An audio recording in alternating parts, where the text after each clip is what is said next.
하락률 1등이 누구냐면 송파입니다. 송파가 마이너스 21% 떨어졌어요. 2등이 누구냐? 바로 강남구입니다. 인천이 빨간색이네요. 23년 올해까지 빨개요. 이걸 놓고 봤을 때 2023년에 하락률 1위는 X가 될 가능성이 높지 않을까. 쉽게 편하게 살려고 하잖아요. 그럼 인생이 너무 쉬워집니다. 종이 비행기 좀 팔랑팔랑 그냥 이리 갔다 저리 갔다 그러시면 안 돼요. 공부하셔야 됩니다.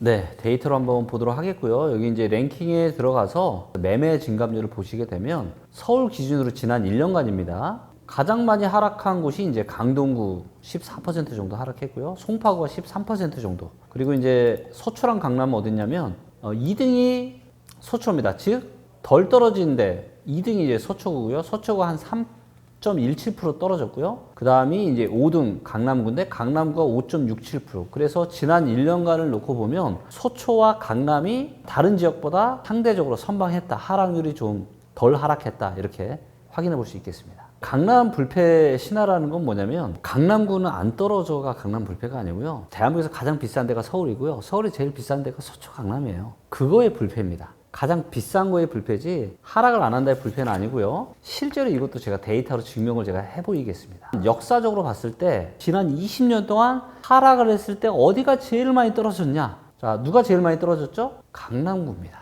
1등이 강남구예요. 지난 20년 동안 최대 하락 가격이 가장 큰 데가 강남 15%가 넘습니다. 자, 그리고 송파구도 10%. 그리고 서초구가 마이너스 한 7.6%. 이걸 놓고 봤을 때는 강남 불패는 우리가 잘못 알고 있었구나. 그래 제일 비싼 데가 강남이지 강남이라고 안 떨어진다라는 건 아니죠. 그리고 아까 지난 1년 동안의 가격 증감률을 통해서 서초와 강남이 좀 덜 떨어졌다고 말씀드렸는데 그거는 매매가예요. 실질 수요인 전세가 중요한데 전세 가격 증감률 한번 볼게요. 자, 전세 가격 증감률에서 하락률 1등이 누구냐면 송파입니다. 송파가 마이너스 21% 떨어졌어요. 2등이 누구냐? 바로 강남구입니다. 전세가요, 마이너스 19% 떨어졌어요. 자, 많은 사람들이 이야기하죠. 누구나 강남에 살고 싶어 해. 누구나 그렇게 살고 싶어 하면 이렇게 가격이, 전세 가격이 비싸서 사지는 못하더라도 학군이나 이런 것 때문에도 많이들 살고 싶어 하는데 전세가 이렇게 많이 떨어지는 게 정상일까요? 아니다라는 거죠. 진짜 강남 불패는 그래 제일 비싼 지역이야. 그거의 불패라고 보시면 될 것 같고 근데 당장은 대한민국에서 가장 비싼 거의 불패가 강남이 굳건하겠지만은 저는 시간이 지나면 지날수록 흔들릴 수 있다라고 생각합니다. 서울에서 제일 비싼 데가 강남이 아니게 될 수도 있다라는 거죠. 강남의 입주 물량이요? 네, 요것도 데이터로 한번 보도록 하겠고요. 자, 강남을 들어가면 공급해 보면 강남이 이제 입주 물량 볼 수 있는데 10년 보겠습니다. 이렇게 보니까 어때요? 입주 물량이 많아 보이죠? 7,000세대가 넘습니다. 2024년 7,000세대가 넘고요. 전체를 놓고 보면 이렇게 봐도 좀 많다. 근데 이제 문제는 뭐냐면 입주 물량은요, 흔히 말씀드리지만 2022년에도 많은 전문가들이 서울에 입주 물량이 없다. 전세 폭등 온다 또 그렇게 얘기했지만 제가 그럴 일 없다라고 제가 데이터로 말씀드렸죠. 왜? 서울은 입주 물량 작은 게 맞지만 수도권 전체, 즉 직주 근접이 가능한 수도권 전체로 봤을 때는 입주 물량이 작은 게 아니에요. 그래서 강남도 우리가 강남만 보면 안 된다는 거죠. 그래서 입주 물량을 주변을 같이 봐야 되는 거고 자, 요게 이제 서울이고요. 보시는 것처럼 원의 개수가 아파트 개수의 크기예요. 그리고 색깔이 빨간색일수록 입주 물량이 많은 거고요. 색깔이 초록색일수록 입주 물량이 없는 거예요. 자, 서초구도 초록색이에요. 서울 전체적으로 놓고 보면 입주 물량이 어때요? 너무 작아요. 3만 세대가 안 돼요, 지금. 2023년, 24년, 25년. 역사적으로 지난 20년 중에서 2000년 이후로 서울의 입주 물량이 이렇게 작았을 때가 없어요. 근데 강남에 조금 입주 물량 들어온다고 이게 엄청난 문제가 된다? 물론 지금 전세가 약세이기 때문에 약간 문제가 생길 수 있지만 이미 가격이 많이 내렸고 저는 조금 입주 물량 들어온다라고 해도 별 문제는 없다. 다시 한번 이거를 수도권 전체로 한번 제가 보여드릴게요. 수도권 전체로 보면은 입주 물량이 보시는 것처럼 작지 않습니다. 지난 23년의 평균이 한 14만 4천 채가 조금 넘는데 2024년에도 이제 14만 채가 넘고요. 2024년에도 14만 1천 채. 25년, 26년에 이렇게 있고 여기까지가 리치고 앱을 포함해서 대다수의 부동산 관련한 앱에서 볼 수 있는 입주 물량이에요. 근데 여기에는 포함되어 있지 않은 것들이 있습니다. 그게 뭐냐면 바로 미확정 물량입니다. 지금 이제 공사하고 있고 언제 입주할지 모르는 이런 아파트들이 있거든요.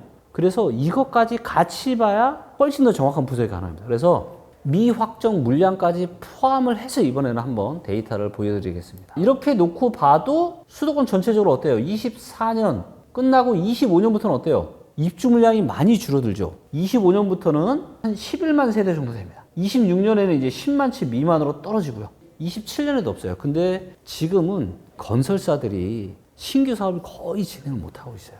왜냐면 아파트를 짓는 원가는 너무 비싼데 부동산 가격이 떨어지고 있다 보니까 뭔가 신규 사업을 하기가 너무 힘든 거죠. 그리고 미분양도 늘고 있는데. 그래서 앞으로 26년, 7년의 입주 물량이 저는 거의 진짜 별로 없을 거다. 지금 그나마 진행하고 있는 것들 그냥 하는 정도 여기서 좀 더 늘어나 봐야 얼마 늘어날 게 없다. 그럼 뭐예요? 수도권 전체적으로 이런 입주 물량이 25년부터 시작해서 26년, 27년은 지난 20년 동안 유례를 찾아볼 수 없을 정도로 입주 물량이 작단 말이에요. 근데 그 정도 되면은 급락이 오든 조금 이제 한 2, 3년 완만에 떨어지든 가격은 지금보다 훨씬 더 싸질 거고 입주 물량 없고 그럼 어떻게 된다?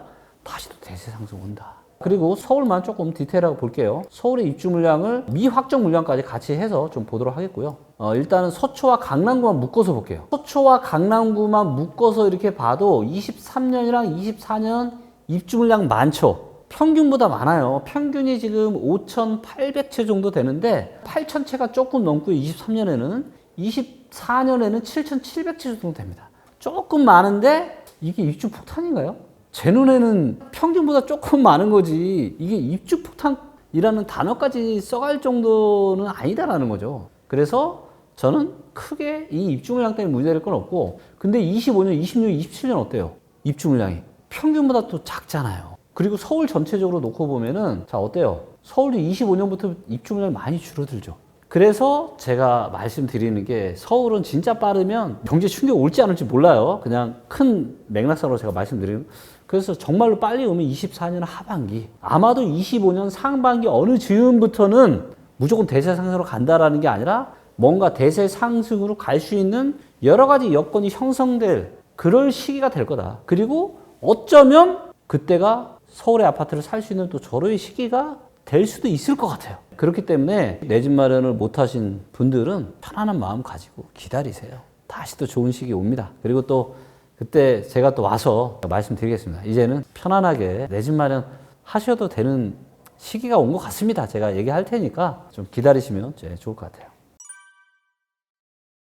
폭락이 예상되는 지역이요. 이제 하락폭이 큰 곳이 인천, 경기, 세종, 대전, 부산, 대구인데 이 하락의 폭을 이제 또 이야기할 수 있는 데이터 중에 중요한 게 입주 물량이에요. 안 그래도 지금 분위기가 안 좋은데 입주 물량까지 많으면 하락폭이 더 커질 수 있거든요. 미확정 물량까지 포함을 해서 보도록 하겠습니다. 이렇게 놓고 보니까 인천이 빨간색이네요. 23년 올해까지 빨개요. 자, 그런데 24년 25년부터는 그래도 평균이랑 비슷하게 줄어듭니다. 인천도 22년, 23년의 입주 폭탄이 올해는 끝나는 거예요. 내년부터는 입주 물량이 줄어듭니다. 자, 그러면 인천 같은 경우는 정말 빠르면 올해 말이나 내년부터는 일부 지역에 따라서는 뭔가 변화의 조짐이 나타날 수 있다. 나타날 수 있지만 일단 올해는 중순 가을까지는 계속해서 좀 하락을 할 거라고 보여지고 있고요. 자, 충남도 좀 빨가네요. 충남을 보겠습니다. 23년에 이제 올해가 좀 입주 물량이 많네요. 그 다음에 24년에도 좀 있고 25년은 이제 평균 정도로 줄어드는데 자, 이렇다라고 보면은 충남은 이제 올해 입주 물량이 많기 때문에 충남도 아마 올해는 하락을 할 거라고 봐요. 그리고 아마도 뭐 내년 지역에 따라서는 조금 내년까지도 하락하는 지역들이 있을 수 있고요. 하지만 24년 중순이 넘어서게 되면은 충남도 전반적인 분위기가 저는 좀 많이 바뀌지 않을까라고 보여지고 있고, 그 다음에 또 조금 빨간 곳이 이제 충북인데요. 이거는 뭐 입주 폭탄이 아니에요. 그냥 이 정도는 전혀 뭐 문제 없는 수준입니다. 그래서 충북은 나쁘지 않을 것 같고요. 그리고 제가 이제 충북 같은 경우는 이제 여러 매체에서 얘기를 했죠. 향후에 기대되는 지역 중에 하나가 충북이라고. 그 다음 경북 보겠습니다. 경북도 좀 빨간데요. 경북도 23년, 24년에 내년에 더 많네요. 물론 이제 여기 보시면 경북에도 일부 지역들은 입주 물량이 없는 데가 있어요. 뭐 안동이나 영주나 이런 데는 입주 물량이 없어요. 그러니까 이런 데는 그래서 지금 상승하고 있는 겁니다. 하락폭도 작고. 그래서 경북 전체적으로는 24년 중반까지는 계속 아마도 하락을 할 거다. 하지만 중반이 넘어가게 되면은 그때서부터는 상당히 더 좋은 기회가 올 수 있을 거라고 보고 있고요. 자, 이제 마지막으로 대구를 좀 보도록 하겠습니다. 자, 대구가 지금 빨간데 대구는 지금 어때요? 23년, 작년은 입주 폭탄 아니었습니다. 작년은 평균보다 좀 많은 2만 1000세대. 근데 올해가 지금 입주 폭탄, 올해는 3만 세대가 넘습니다. 그래서 아마도 이걸 놓고 봤을 때 2023년의 하락률 1위는 대구가 될 가능성이 높지 않을까. 역전세라는 건 뭐냐면 이제 전세 가격이 매매 가격보다 역전을 해서 전세 가격이 더 높은 게 우리가 역전세라고 하는 거거든요. 특히나 이제 빌라나 오피스텔은 우리가 가격 실거래가를 알기가 힘들잖아요.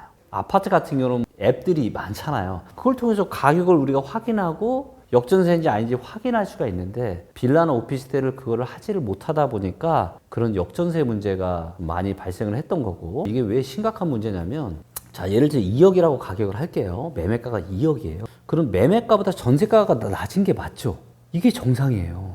자, 2억인데 1억 8천원 내가 전세를 들어갔어요. 세입자를 구하려고 하는데 세입자가 안 구해져요. 그럼 집주인은 이걸 팔아서 나한테 돈을 줘야 되겠죠. 아니면 대출을 받아서 주든가. 그러면 이 전세가보다는 매매가가 높아야 팔았을 때 나한테 줄 수 있는 돈이 있는 거잖아요. 근데 이게 비슷하거나 역전이 된다? 그러면 전세가 2억인데 매매가 1억 8천이에요. 자, 그럼 이거 팔아도 나한테 줄 수 있는 돈이 있어요? 없어요? 없어요. 근데 전세도 뭐예요, 여러분들?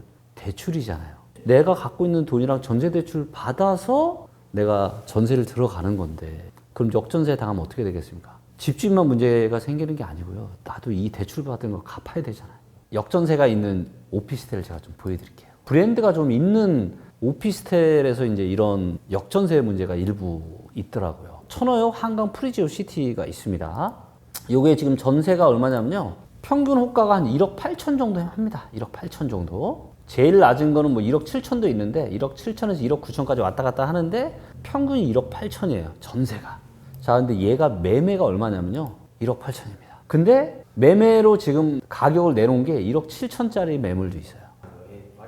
자, 말이 안 되는데 왜 그랬냐? 우리는 데이터가 없기 때문에. 오피스텔 실거래가 데이터나 이런 오피스텔 매물 데이터를 어디서 확인할 수 있을까요? 확인할 수 있는 앱이 있나요? 모르니까 보니까 브랜드도 좋은 거고 새 거고 전세가 1억 8천이네? 괜찮다. 그리고 또 안전할 거라고 생각을 하니까 다들 이런 일이 생기는 거죠. 지금 매매가가 낮은 거는 1억 7천에도 나와 있는데 전세가 1억 8천이 평균이. 그럼 이거를 1억 7천에 사서 전세를 1억 8천에 줘도 모른다는 거죠, 세입자는. 아파트는 역전세가 없지만 그래도 있어요. 지금은 이제 아파트 데이터를 볼 수 있는 이것들이 많은데도 불구하고 데이터를 보시는 분보다는 안 보시는 분들이 많기 때문에 이런 일이 발생을 하고 있는 거고요. 여기서 이제 지역에서 이제 전세가율을 한번 보겠습니다. 전세가율이 높을수록 역전세가 발생할 가능성이 높은 거예요. 전세가율이 높다라는 거는 매매가와 전세가의 갭이 아주 작다라는 거거든요. 인구수 10만 명짜리 시군구 기준으로 보면은 제일 높은 데가 포항시 북구, 청주시 서원구, 광양시 이런 데는 어때요? 평균이 80%가 훌쩍 넘죠. 그럼 내 돈에 몇 프로만 있으면 사는 거예요? 13에서 15%만 있으면 사는 겁니다. 자, 그런데 이거는 시군구 평균이니까 그렇죠. 더 디테일하게 들어가 볼게요. 읍면동으로 한번 가볼게요. 자, 인구수 이제 5만 명 이상짜리 이제 읍면동 기준으로 보면은 여기 이제 마산 회원구 내서 80 거의 5%, 용암동 84%. 그러니까 80%대가 동네가 있고요. 이거를 아파트로 보잖아요. 놀라실 텐데 1000세대 이상짜리로만 보니까 전세가율 100%인 데가 보이죠. 전세가율이 지금 100%인 아파트가요 3군데가 있습니다. 그러니까 매매랑 전세가랑 똑같은 거예요. 그리고 이제 90 몇 프로 되는 이런 아파트들이 이렇게 전국적으로 수두룩 빽빽합니다. 근데 이런 일이 왜 생기냐? 데이터를 몰라서 그런 것도 있지만 일단은 주로 이제 오래된 아파트들에서 이런 일들이 발생을 하는데, 근데 실수요가 있는 거예요. 즉 오래된 아파트지만 주변에 인프라가 괜찮은 거죠. 근데 가격이 너무 싸. 그러니까 실수요가 있는 거예요. 그러다 보니까 지금 이런 일들이 발생을 하는 겁니다. 만약에 이제 지금 부동산 시장이 하락을 하니까 그렇지만 만약 부동산 시장이 상승을 하게 된다. 그랬을 경우에는 투자 원금은 최소화하면서 수익률을 극대화시킬 수 있는 방법이 이런 투자죠. 갭이 작은 아파트를 향후에 올라갈 수 있는 갭이 작은 아파트를 찾아서, 그러면 내 투자 원금을 최소화할 수 있겠죠. 그러면 올라가면 100만 원, 200만 원, 300만 원 가지고도 아파트 살 수 있거든요. 지금도 그런 아파트가 있어요. 200만 원 주고 샀는데 이 아파트가 예를 들면 6천만 원짜리예요. 근데 200만 원 주고 샀어요. 1000만 원 오른 거 쉽죠. 7천만 원이 됐어요. 그리고 200만 원 들여서 7천만 원이 됐으니까 1000만 원 올랐잖아요. 몇 배죠? 5배잖아요.